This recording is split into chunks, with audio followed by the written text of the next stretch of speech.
Happy Jake Hayner or Spencer Rattler week to all who celebrate. It is episode 108 of the Fantasy Football RPG podcast. I am Mike. You probably know that by now. And I'm joined by Evan. You probably know that by now. But we have a special guest. We have the lead co-host of Out of Rhythm Fantasy. How are you tonight? I am fantastic for a Tuesday night. It's actually not too chilly up here. So, yeah, I'm great. There you go. Do you want to tell people, who you are, where they can find you, and what you're working on? Yes, I am Jamie. I am from Out of Rhythm Fantasy.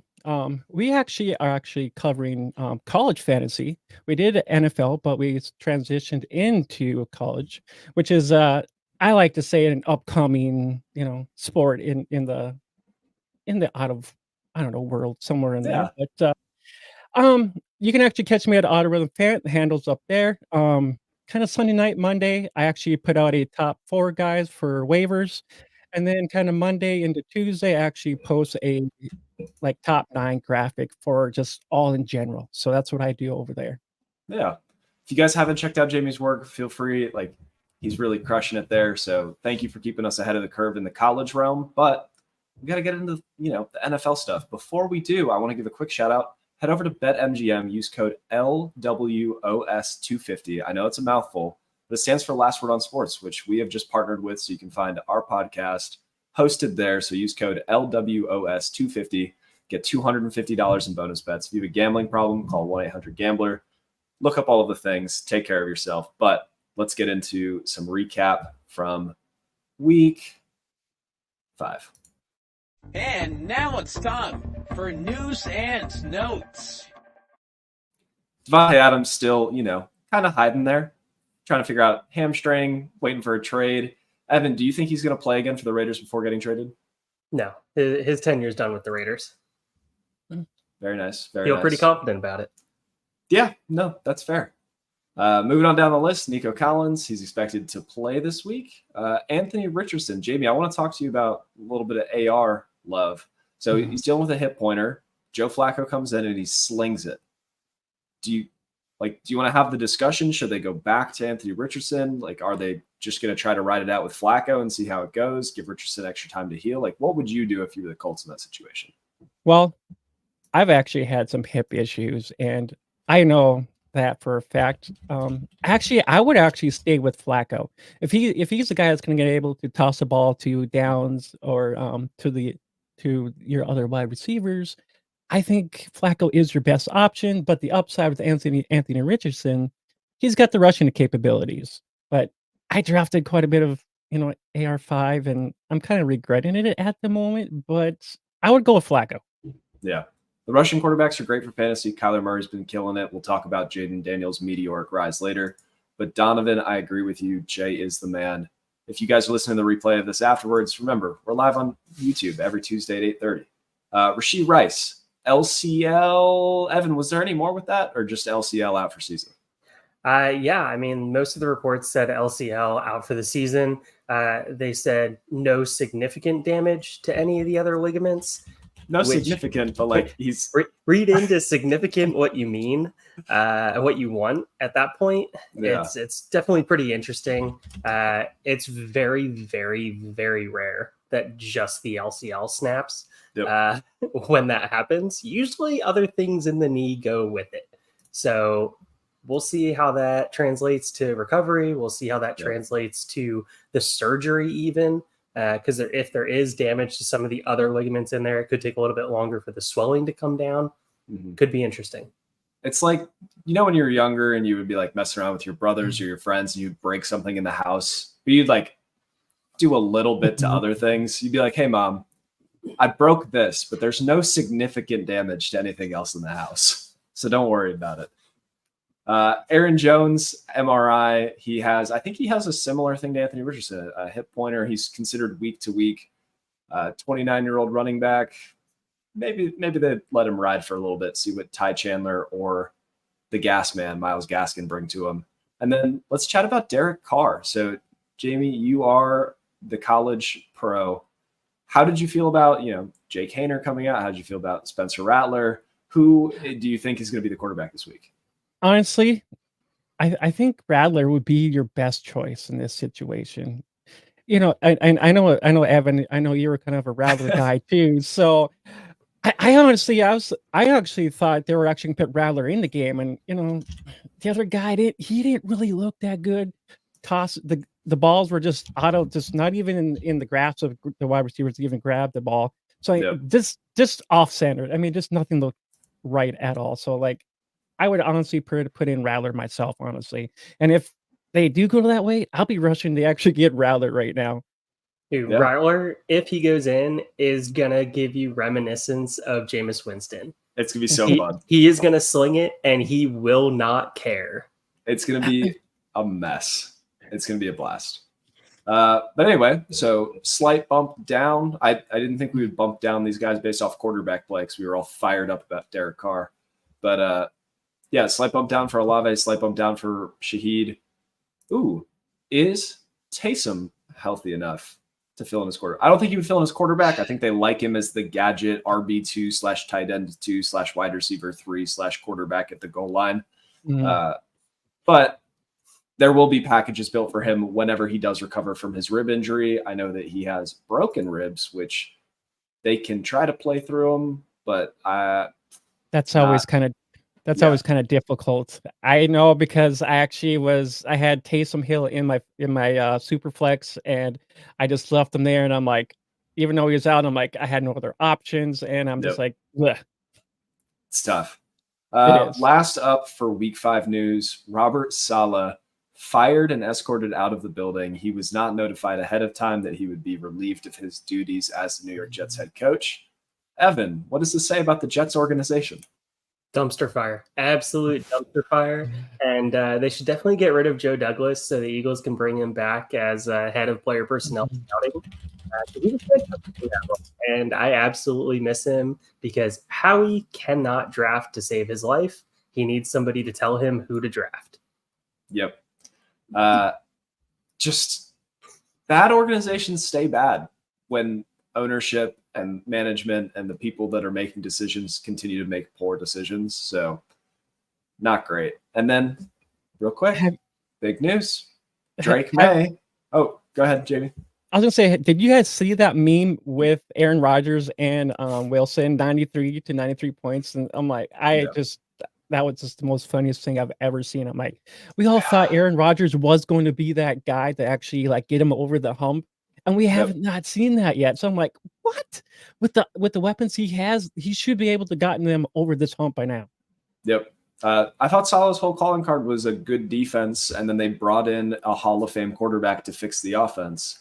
The defense has still been good, but they fired the defensive head coach. Doesn't make sense to me. Speaking of quarterbacks, Drake May set to make his debut against the Houston Texans. Evan, will Drake May survive? I sure hope so, because I love me some Drake May. He was so much fun to watch at UNC. Coming off of the Sam Howell era of just airing the ball out at UNC, then you go into the Drake May era of just airing the ball out. Oh, it was absolutely beautiful to watch. It made Mac Brown actually look like a competent coach in college football. Wow. Crazy. Miracles do happen. Look at that. But no, he has the frame to be able to hold up. But will he hold up to 300-pound linemen consistently just laying on him after he tries to drop back and throw the ball? We'll find out. I don't think it's going to be great. I think we're going to find out very quickly how well the coaching staff has been developing him and like building a plan for him, because he has the arm strength. He has the ability to read the field. The receivers, as much as we like love to hate the Patriots receivers, they're not that bad.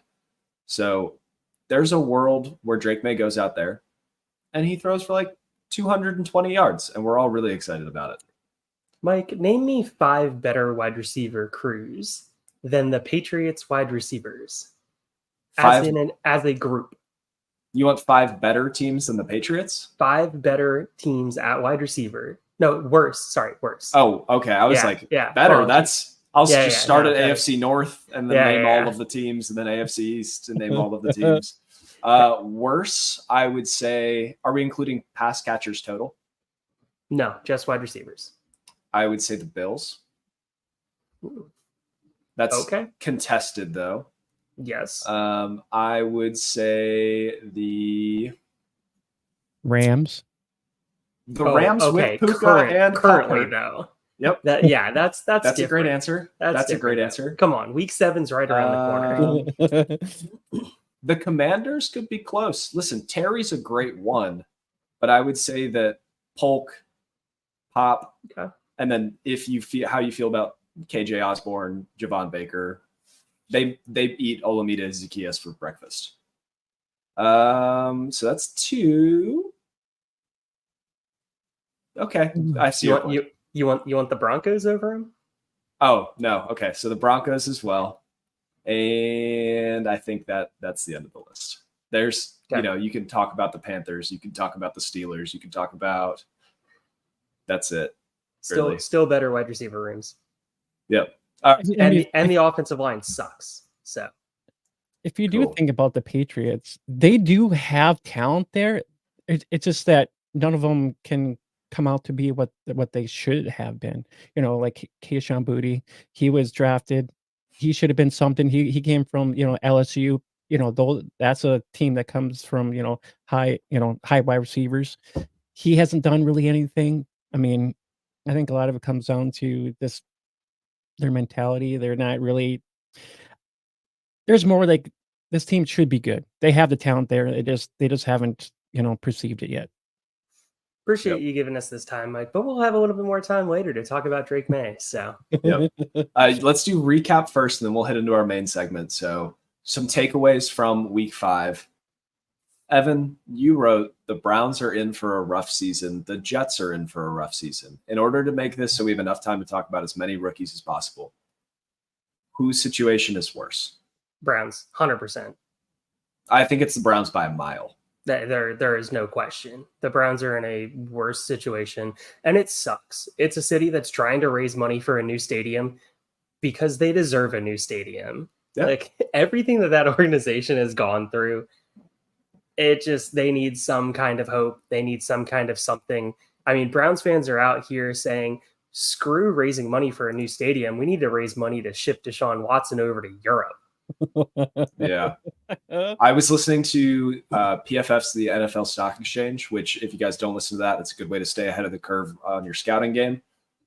The Browns' only lifeboat, the best case scenario right now is that they draft a rookie quarterback in the first round next year, because then it cost controls as they try and damage control what the Deshaun Watson deal did to them. No, Will Campbell. You need a tackle. Mike, they got DeJuan Jones, baby. Oh my god, the mountain himself. They do have DTR, which I'm a fan of. But if they can get him going, I think that with the weapons they already have, DTR is a good option for them. They also They also have Winston, who everybody in Cleveland loves Winston. Whoa, just hear this out. Everybody loves Winston in Cleveland right now. He's going around to kids' hospitals. He's going to charity events. He's signing things for fans out on the street.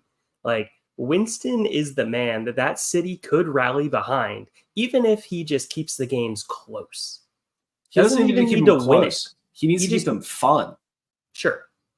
I mean, Winston is that guy. I mean, we already know that he's got an arm. He's the next Rattler. We already know that he likes to air the ball. Next Come on now, so it's just the down. Cleveland doesn't want to move on from freaking Watson. Moving down the list, we have some concerns we want to talk about.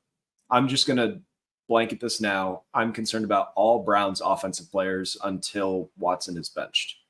You can't trust Amari Cooper's getting 13 targets a game, but he's only getting 4 or 5 catchable ones.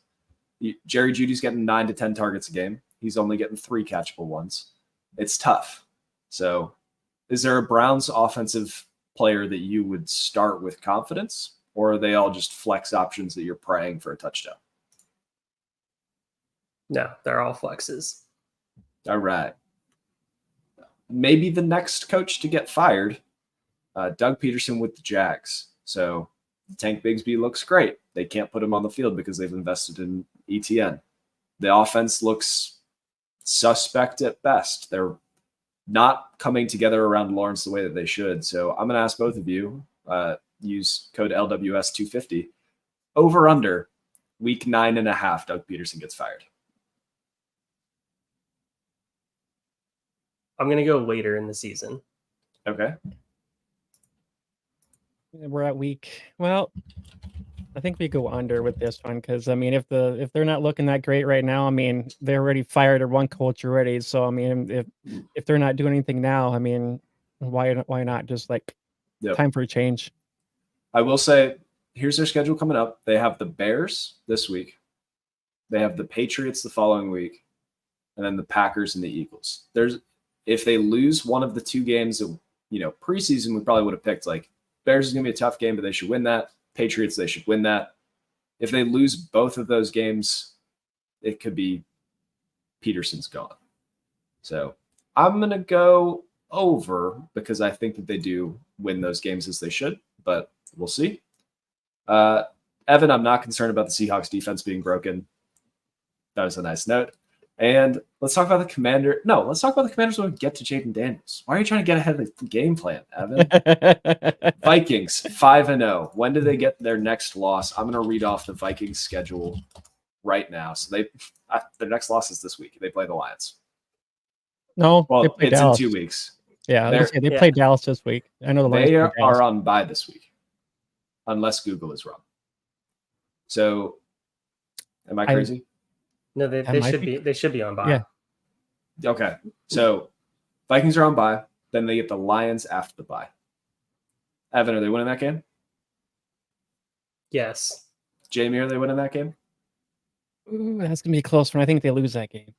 Okay, so Evan's the only one that thinks they survive. Do they beat the Rams? No, because for whatever witchcraft reason, whoever plays the Lions the following week suck. It's they because are Dan Campbell so has bad. If the NFL played 3-game series, I think the Lions would be undefeated because they're just biting kneecaps. Gritty, tough, whatever other cliche you want to use. But let's get into also talk about week 7. The Rams have a couple wide receivers that may be getting close to coming back at that point. So never know. All right. Well, you all just saw my very masculine hydro flask. Let's get into our main segment. All right, let's switch gears. Roll for initiative as we dive into this week's segment.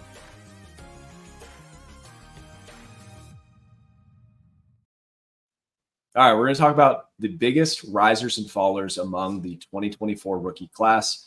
So the way that I did this, I went through with Evan and we listed what they are today on Keep Trade Cut for Dynasty versus what they were on NFL Draft Day.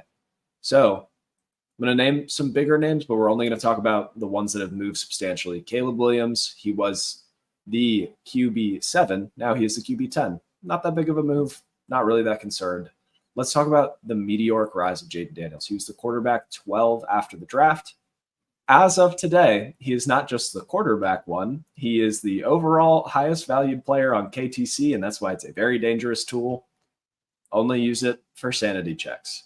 So, Jamie, I want to talk to you. Are the Commanders legitimate contenders with Jayden Daniels right now, or is this just they've had one of the easiest schedules and he's just slinging good games together?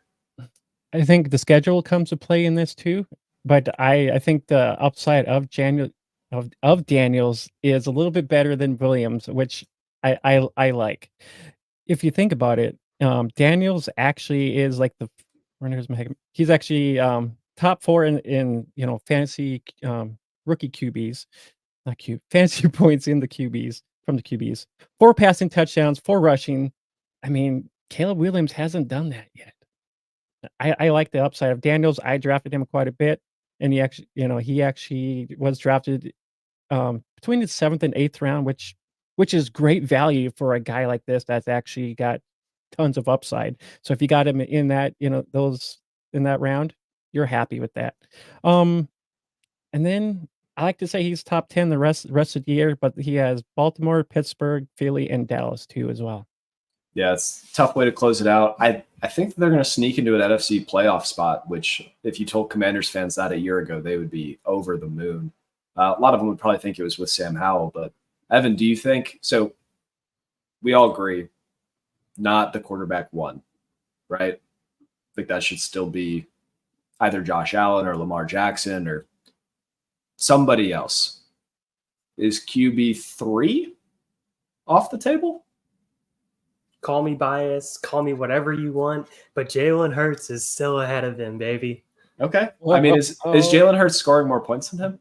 The weapons are there. The weapons are coming back. We're going to see the offense get back on track.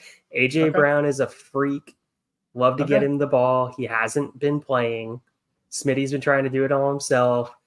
Goddard's been healthy. I'm going to knock on wood right now because he will get hurt now that I said that. And Lane Johnson is coming back, and he will be hopefully at full strength the rest of the season. So, very fair.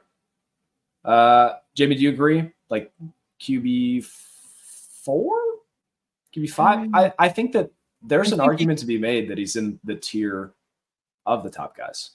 Yes, I do agree. I think he does stay in the top. I think he does stay in like the top 5. He's actually QB4 right now on the season. So with him, until he really flops, I'm starting him. And I think he's got tons of upside. So I think he stays in the top 5 for sure.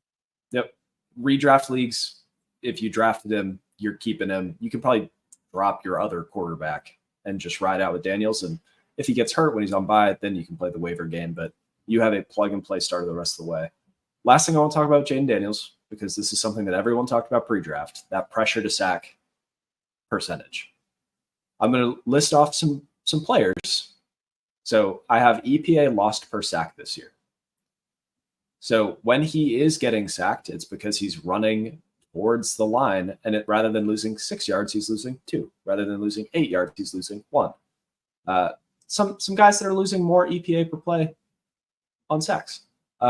Trevor Lawrence, Joe Burrow, CJ Stroud, Matt Stafford, Geno Smith, Caleb Williams. And Deshaun Watson leads that by a mile. So I think that the talent is there. He's only playing with one wide receiver that most people can name, unless you're really in love with Luke McCaffrey. So I think there's room for him to grow, which is wild because he's the QB4 on the season. Let's talk a little bit. I know I said we were only talking about the big movers, but Drake May, I want to forecast this. He's getting his first start. It's in a tough matchup. He wins this game and puts up 18 fantasy points. How high up the rankings do you think he moves? He's currently QB 16. He was QB 17 after the draft. I don't think he moves a ton. I think he goes to 15. Okay. Maybe 14. Jamie? I think he kind of stays where he's at. I mean, the first couple albums we did see wasn't that great. I mean, he kind of helped him get down to the field, but I think he's got an uphill battle with him, especially with just the wide receivers in general, getting a rapport with them. I don't really see him moving that much. We're prefacing that, Mike, with you saying he wins this game. Yeah. I think he loses. So I thought it was almost the other way, that if he loses, like this changes nothing. This entire season, it was just, does he look lost? Is he fine? You're not expecting big fantasy points. You're not expecting anything. You just want to make sure this guy looks like an NFL starter. If he looks like an NFL starter and wins and puts up a medium amount of fantasy points, a couple of names in front of him, Anthony Richardson, as much as I love him, doesn't look like an NFL starter right now. Justin Herbert, the volume's not going to be there as long as Harbaugh's there. Baker Mayfield just jumped him earlier today. I like Baker. I love Baker, but should we love him more than a rookie with a job that has inarguably better tools? I wouldn't say better tools. I just think there's just a downside with the Patriots. There can be upside. I just like the fact that Baker actually has the talent there. You already see this, but that's why I didn't draft Bays in Dynasty for a rookie draft. I overlooked him just because I didn't like where he landed. It's just like the development is going to take too long. Yeah. When I say tools, I mean the individual tools of the player, not the situation that's around them. So He has the tool. Yes, I agree with that. He has the tools. Yep. Yeah. Patriots, not a great environment for him to grow. The nature versus nurture thing is going to be tough to see. Some other notable quarterbacks, we have J.J. McCarthy, currently the QB 19. He was QB 18. Bo Nix, currently the QB 23, was the QB 21. He's put it together, kind of, a little. And Michael Penix, QB 21, was the QB 24. I guess it's just a product of everyone else stinking around him. But let's move on down to the running backs. So we have Jonathan Brooks, RB11. When he was drafted, he was the RB11. Good work, everybody, not overreacting to him not playing yet. Let's talk about Trey Benson. I loved Trey Benson pre-draft. I was very excited about him. Now, for some reason, Amari DiMaccardo is taking snaps over him, which is despicable, disgusting, coaching malpractice. Where's my what button at? Yeah, I don't know. I do know why. It's because DiMaccardo has the pass blocking experience, has shown that he can keep Kyler upright and is doing all the things it needs to do. But he was the RB 28 today, was the RB 16 after the draft. Evan, do you think that that's gone too far? Do you think that it's not gone far enough? No, it's 100% gone too far. Yep. Benson was the best of the healthy backs in this last year's class. Mm-hmm. And he was clearly the best of the healthy running backs in this past year's class. So sure, we can make the assessment, as we did most of the draft cycle, that this draft class is mainly RB2s at best for your fantasy team, which are replaceable. But where were you taking him? Mid-second, some early seconds. Hopefully you didn't take him in the first. If you did, I don't quite know what you were doing. Yep. So come over here. We'll help you out a little bit and get you some more advice to not take a running back in the first round like that doesn't really have RB1 upside.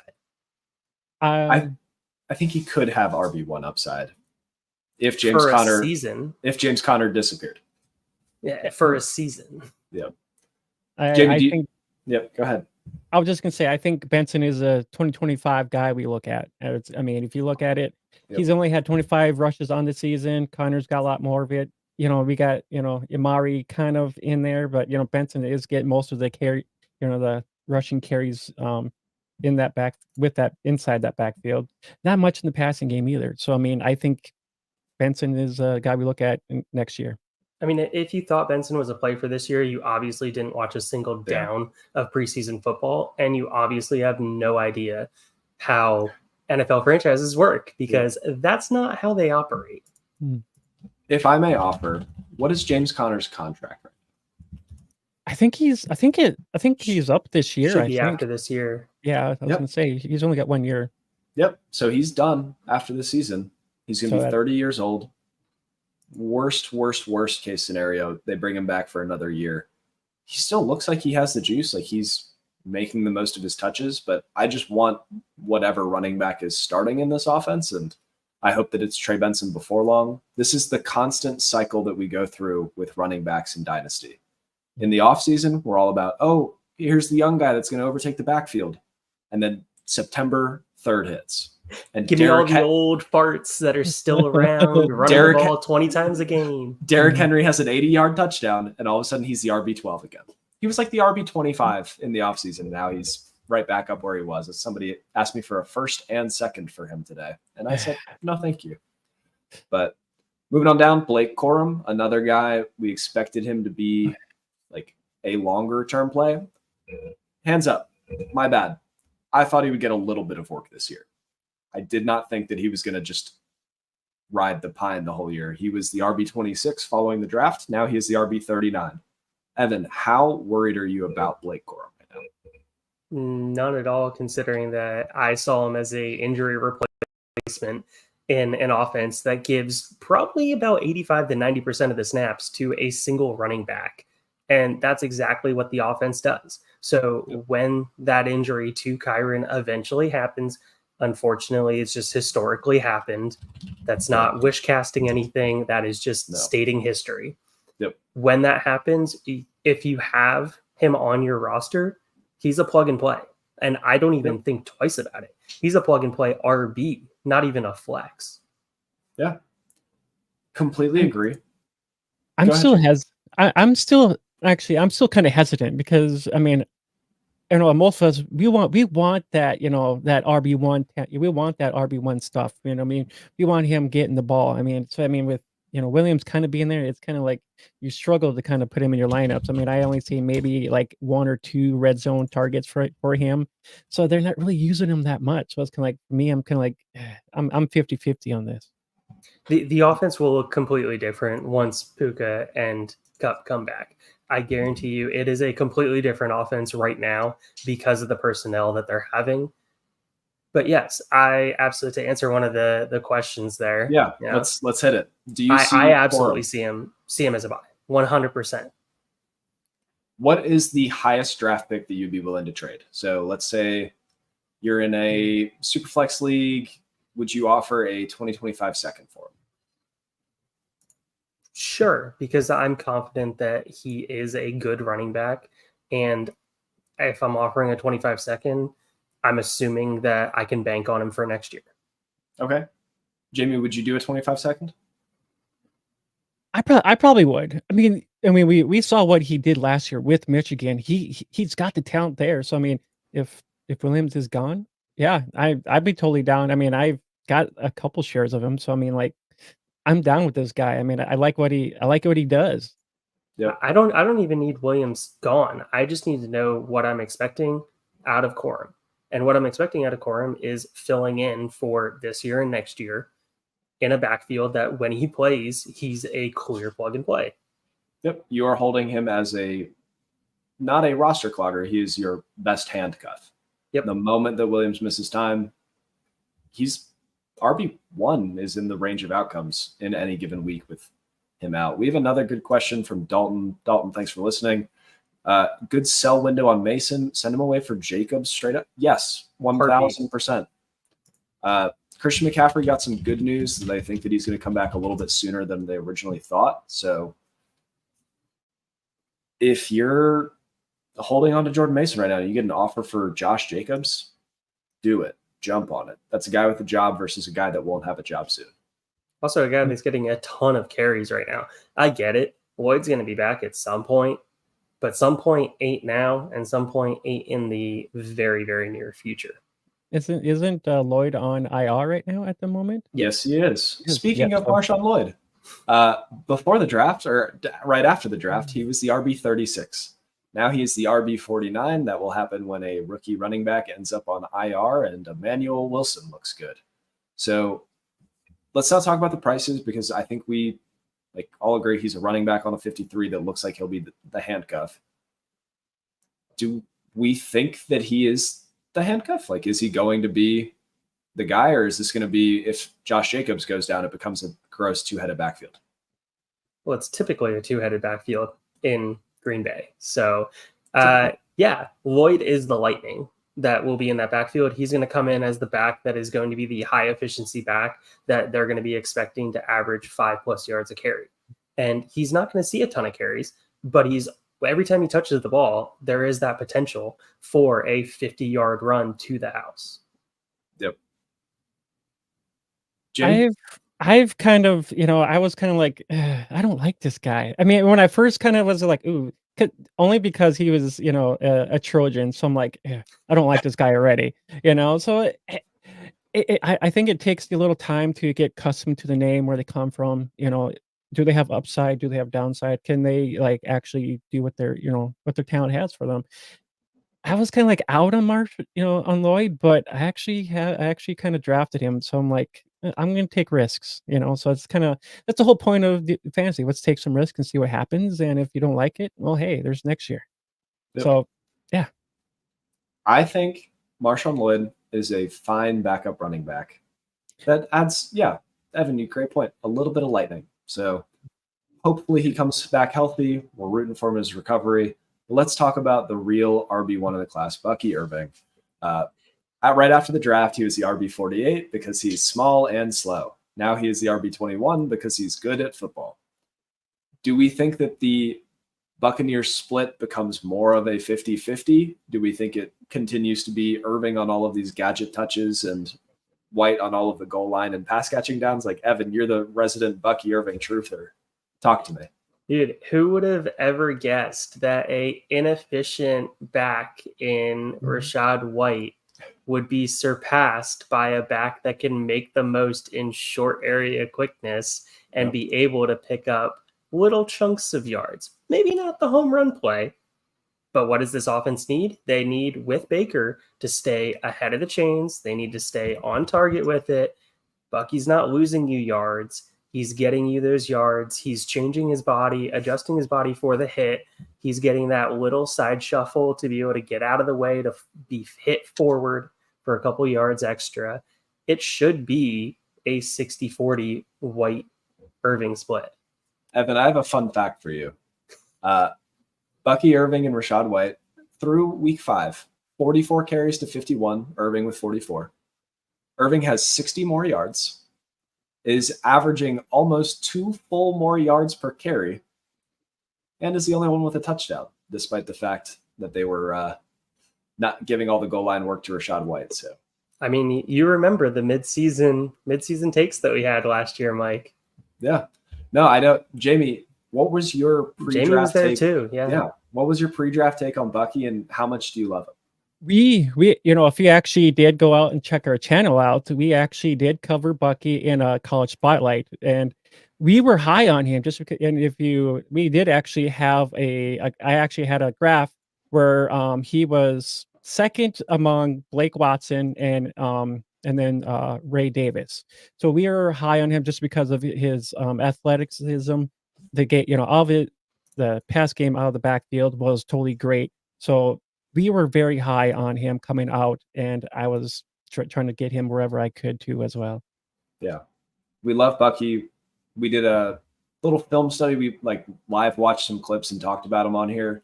Just his ability to make defenders miss, and the contact balance is pretty rare for somebody of his size. Normally we talk about that for bigger backs. They're bowling over guys, but Bucky just slips off of dudes, which is lovely to see. Let's talk about the other RB1 in the class, Braylon Allen. After the draft, he was the RB52 because he went to the Jets because the Jets hate me. And now he is the RB20, and there are real people that think that Braylon Allen is better than Breece Hall. I'm not one of those people, but I've seen him, and I hear it. So, Evan, how did you feel about Braylon Allen pre-draft, and have you changed your mind? Man, my love-hate relationship with Braylon Allen has gone through every emotion in the book. Loved him as a recruit going to Wisconsin. Loved what that program does with running backs.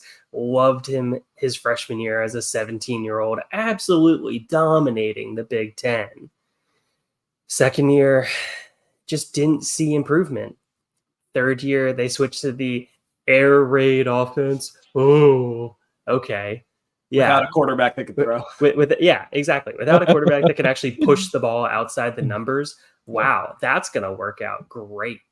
And then Ches comes in and takes some of the carries until he gets injured last year in front of with Braylon. I think that was big. Braylon ended up getting a decent amount of carries. The issue that I had with Braylon is I just didn't see improvement from his freshman season. He seems stagnant, in my opinion, throughout all of college. Yeah. And then he came to the pros, and who would have known that a 20-year-old could get better at football? Really, just concept. Shocking to see, Evan. I just think I think that what we see is just a little bit of what maybe someone can become. Because if you think about it, I really didn't know a lot about Braylon Allen, and I kind of started seeing a little bit of him a little bit here and there, and dude, he's actually, this is almost as a 50-50 split between Breece Hall and Braylon Allen. Hall's actually getting 62% of the rush, and Braylon Allen's getting 30% of the rush. So, I mean, this is almost 50-50. And if you think about it, both these guys they're actually getting red zone targets too as well. Breece Hall with 8 and Braylon Allen with 3. So, I mean, with him maybe getting, I comped him to like a mini Derrick Henry. That's what I kind of comped him to because, his just big build, just want to be able to truck over people. Yep. I comped him to a timid. Oh, shoot. What was the guy's name? That's what I'm trying to remember right now.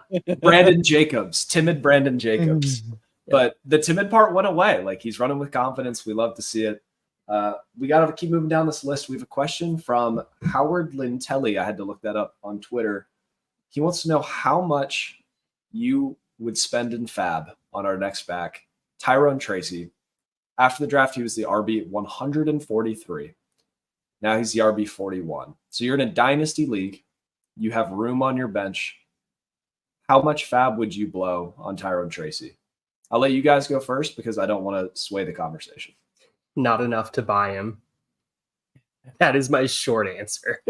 Not enough to buy him. If I remember correctly, converted wide receiver. From Purdue, yep. From Purdue, yeah. Should not be a running back in my opinion here. Should not be a bell cow. So should not be much of a RB2 on a team. I guess the more the question is how much fab and how much, well, not how much fab. It's more like knowing your league on how much they're going to spend on a guy like this. If somebody's going to be like just some guy that knows he's just going to just, chuck it up there to, way too much fab, then, is it worth that much more fab for somebody else that might come down in waivers in the following weeks? So I'd be like, I wouldn't spend any money on him. This is why I wanted to go last. I would spend all of it. It's a dynasty league. What are you finding? What are you finding on waivers that is better than? I thought that was redraft. Okay, dynasty. No. I thought it was dynasty. Okay, redraft. Yes, I totally be in. Yep, dynasty. Yeah. Yes. The waivers are already slim pickings. It's hard to find guys. And Evan, what do we say? Any running back on a 53. We saw Devin Singletary go down. Tracy was clearly the next guy up, and he ran for 7.2 yards per carry against the Seahawks defense. That you say is not broken, that I say is broken. Look, 18 carries, 129 yards. And I don't know how much of, the Giants that you wanted to watch. I didn't want to watch any of it, but every time I looked up, Tracy looked good. So he has the juice. He has a shot at a role. And in a dynasty league, you're not finding better than that on waivers. Unless you play in like a really weird league. So listen, you can't take the fab with you when you're gone. What are you spending it on? I don't know what you're talking about. I've traded fab, all my fab, for a fourth. And I'll take that fourth in a heartbeat. You'd use the fourth on Tyrone Tracy. So let's go through the wider. Oh, go ahead, Jimmy. I was just gonna say, I mean, Tyrone, he's actually getting 11% of the carries already. So, I mean, with Singletary being out, I mean, that's only going to boost. I mean, I love Eric Gray, but, from the sounds of it, he really hasn't done anything. Yeah. So, I mean, he's seen just a smudge. Well, so let me take it back. Eric Gray will be the red zone guy to take the ball in, and Tracy won't be seeing any of that. For now. All right, let's move on down to wide receivers. We have Marvin Harrison Jr. After the draft, he was the wide receiver 5. As of 9:15 today, he is the wide receiver 5. Big movement there. But we're going to talk about movers, risers, shakers. Let's talk about Malik Nabers. If you listen to the show, you know that we love Malik Nabers. He was the wide receiver 9 after the draft. People killed him for the landing spot. He doesn't care. He's just going to get 50% of the team's targets, and he is currently the wide receiver 2. Jamie, have we gone too far? No, not at all, because at the beginning of this year, I even put it out there somewhere in the airwaves out there that Nabers will be the number 1 rookie wide receiver across the platform. Yeah, I think that's almost consensus now. You were probably roasted for it when you said that, but Probably now were. it's crazy what he's doing. Evan, let's play a game. Malik Nabers or Justin Jefferson? Jefferson. Malik Nabers is scoring more points and is 4 years younger. Don't care. Jefferson. I have a history to back it up. Malik Nabers or Jamar Chase? Jamar Chase has higher spike weeks. I'll take Jamar Chase. Malik Nabers or Amon-Ra St. Brown? That is where you can convince me. I will take Neighbors. All right. I think it's a very real discussion for Malik Nabers to be in the Justin Jefferson, Jamar Chase tier as opposed to the other tier. So very excited about his rise. Let's also remember he didn't play last week, and he's still second in the league in targets. And Wan'Dale Robinson is third, baby. Let's go. That is crazy. It's unreal. Garrett Wilson and his 22 targets, right? Something crazy like that. It took to just unseat him. Yep. If he wouldn't have had that many targets, if he would have just had a normal target share, we're talking about Malik Nabers as leading all wide receivers in targets without playing a week. I was hoping he would have played, but I'm like, but the thing about what the Giants have, they really don't have any really. They have Robinson down there. They really didn't have, Slayton, he's all right, but they really needed a number one guy there, and Nabers is that guy. Yep. Malik Nabers is playing Daniel Jones into being the quarterback next year. So Rome Odunze, wide receiver 18 today, was the wide receiver 11 after the draft. It's like we don't learn lessons. Wide receivers with rookie quarterbacks struggle. Wide receivers that are stuck behind two very good receivers struggle. Wide receivers with a eco-terrorist as an OC struggle. So the JSN comps were unfair because Rome Odunze is a better prospect, but when you talk about it, he is the third wide receiver in a Shane Waldron offense that we all hate. So I'm not over the moon about it. I think he's going to keep trickling down slowly. If you're a rebuilding team, I would recommend targeting him as a buy. How do you guys feel about Rome Odunze's ball? I think it's going to be a bigger buy window in about 5-6 weeks when he's still not seeing the production that people want. You get to the trade deadline. We get to like week 10 to week 12 in your dynasty leagues. That window is wide open. So I'm holding Rome. I mean, I've been a Rome guy for a while. I actually drafted him second overall, and I even took him over freaking Marvin Harrison. So yeah, you can beat me up over that, but I just think Rome has the same potential as Marvin Harrison does with Arizona. So I mean, as long as Allen gets the heck up out of there, Rome's going to be a different animal. But until then, I think we're going to see mediocre weeks from Rome. That's just going to be the aspect of it. Yeah. On the other side of the coin, so Rome's been falling a little bit. Brian Thomas Jr. has gone from wide receiver 29 after the draft all the way up to wide receiver 8. And when you say that at first, it sounds unfounded. But he's a top 12 wide receiver in scoring on the season. All of our concerns about his limited route tree have almost faded away. Even though he's still running a fairly limited route tree, he's just doing it all very well. And the spike weeks are going to be huge because he's big, fast, and catches the ball well. So, Evan, is the wide receiver 8 valuation fair, or is this a little bit of overreaction? It's overreaction, but he is clearly the best wide receiver on this team. It is a team that is struggling. It is a team that is falling behind. It is a team that wants to push the ball down the field. Those are all things that we absolutely love for fantasy wide receiver production. And he's doing it at his age. Yeah. Was not a huge fan coming out. And I definitely got some egg on my face. I will fully admit to that. He put the egg right there on my face. I was going to say, he's one of the ones that we argued about a little bit. So we definitely did. I'll just keep this egg in my pocket. So, Jamie, here's a couple of names are behind him on Keep Trade Cut right now, which is an overreactive cesspool of silliness. AJ Brown. Would you rather have AJ Brown or Brian Thomas Jr.? I'm going Thomas Jr. Evan, I don't think that's unfair. What has AJ Brown done? Right, he's been hurt. He's been hurt. He hasn't really done anything.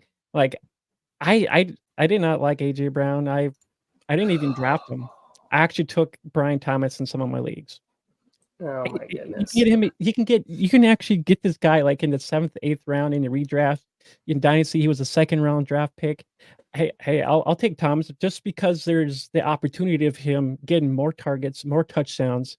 You know, Christian Kirk. If you think about it, Christian Kirk and Thomas Jr. 18. So Christian's got 18 completions. Thomas has 17 completions. These guys are like 50-50. Can Thomas outbeat Kirk? I think he can. Sure, they're 50-50. AJ Brown got 10 targets for 119 yards and a touchdown in week 1. Like right out of the gate, he has the chemistry with Jalen Hurts. As long as Jalen Hurts is the quarterback, which he's locked into a very long contract there, that pays him a lot of money. So he will be the quarterback. He loves to throw it to AJ Brown when he is in trouble. That is the go-to target.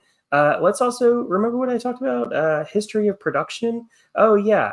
Last 2 seasons, 158 targets, 145 targets for just under 1,500 yards, both of those seasons for A.J. Brown, with 7 and 11 touchdowns, respectively, for 23 and 22. A.J. Brown has the history of production. So, yeah, taking A.J. Brown in a heartbeat. I mean, AJ Brown does has the production, but they have more. They actually have more people in the offense now to spread the ball around. This is almost like a mini Kansas City Chiefs. So it's kind of like the run game's open. I mean, they have freaking I can't think of his name. Saquon. Yes, so that's going to take away targets because he can pass out. He can catch them out of the backfield. So I think this is dubbed down some now. I don't see that 1,500 coming anywhere. Unless they're playing Atlanta, then he drops the ball on a must-make catch that would win them the game, and then they lose. You seem a little sad about it. I think this is a good discussion. Rebuilding teams, I think Brian Thomas Jr. is clearly the choice.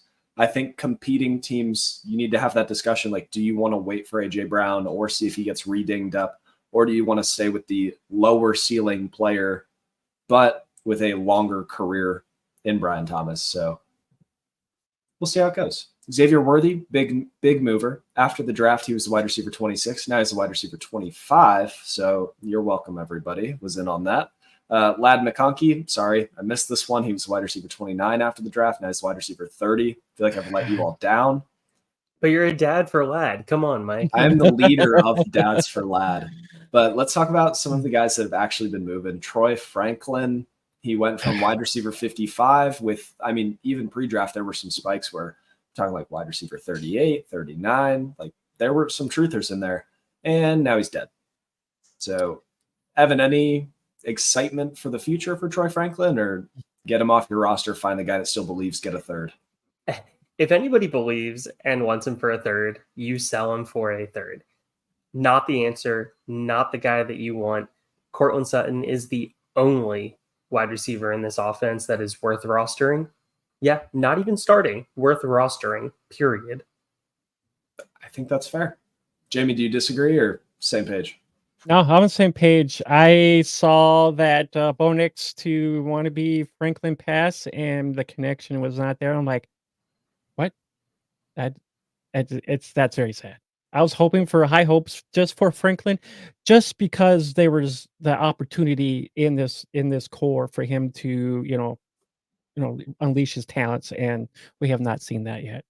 Yep. I want to hit on, so this is somebody that hasn't really moved that much, but I just want to talk about him because he's moved for me personally. And Evan, Jamie, I want to get your guys' thoughts on him. Xavier Legette out of South Carolina. He was a wide receiver 40 after the draft. There was a strong contingent of people. Big, fast. That's good enough for me. I didn't think that he had, like the hip flexibility to get into his breaks and get out of his breaks effectively, but that's something that he's done really well at the NFL so far. And Canales is using him on a lot of things that you want him to be used on for a bigger wide receiver, like shallow crosses, getting him in space, letting him get the ball in his hands. Like, do you think that he's going to continue to rise as this offense gets a little bit better, or do you think he's going to stay one of those fringe, you throw him in as a flex option? Yeah, so I definitely think he's going to continue to rise. We saw Mingo just flame out, and Mingo is not doing much, period. We look at the rest of this offense. Thielen is hurt. You have Andy Dalton at quarterback, the corpse of what is Bryce Young at this point at quarterback, possibly, maybe, who knows. Deontay Johnson absorbing targets, because targets are in that offense, and somebody needs to take them. Leggett could be that downfield threat. He could be the guy that wins the high point balls. He has a lot of the prototypical X wide receiver traits that you want to look for, with size, with enough juice to be able to go. You want to see him improve his route running. You want to see him improve his ability to get separation, which I think we've seen some improvement, which gives me enough hope. Jamie? I would, for my resource, they actually do not have Deontay Johnson listed on there for all the stats, because I was just going to say Leggett is the main guy there getting all the targets. He's got 21 targets on the season already, 120.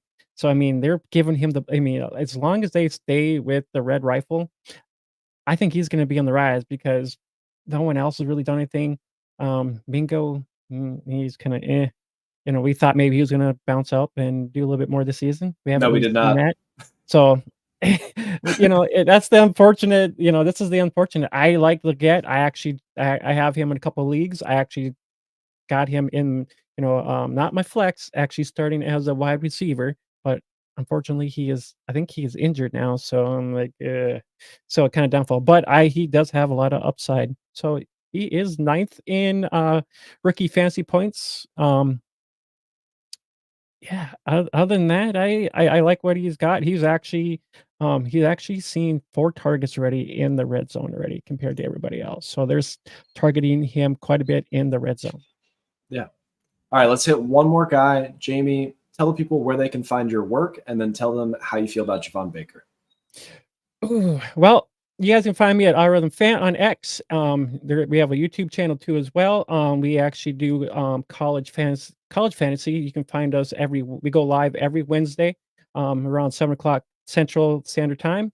And I put out a top 4 on X as well, along with a top 9 college overall general on Tuesdays on X as well. So you can go check me out on X. And Javon Baker, I love it's sad because I love the Baker. He's got great talent, good route skills.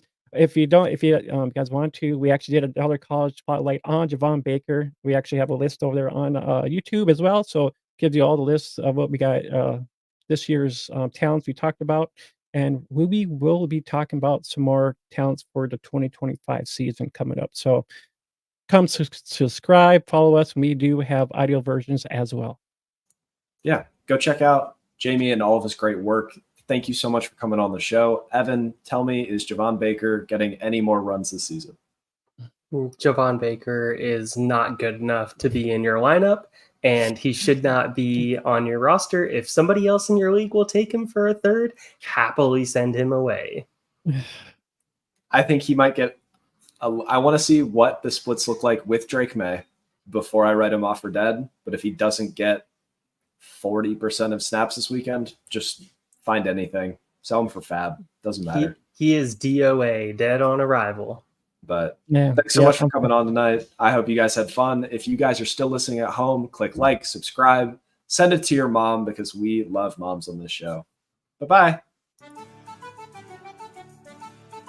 Thanks for listening to another episode of the Fantasy Football RPG Podcast.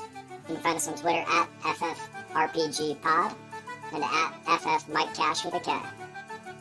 Don't let the goblins get you. See you next week.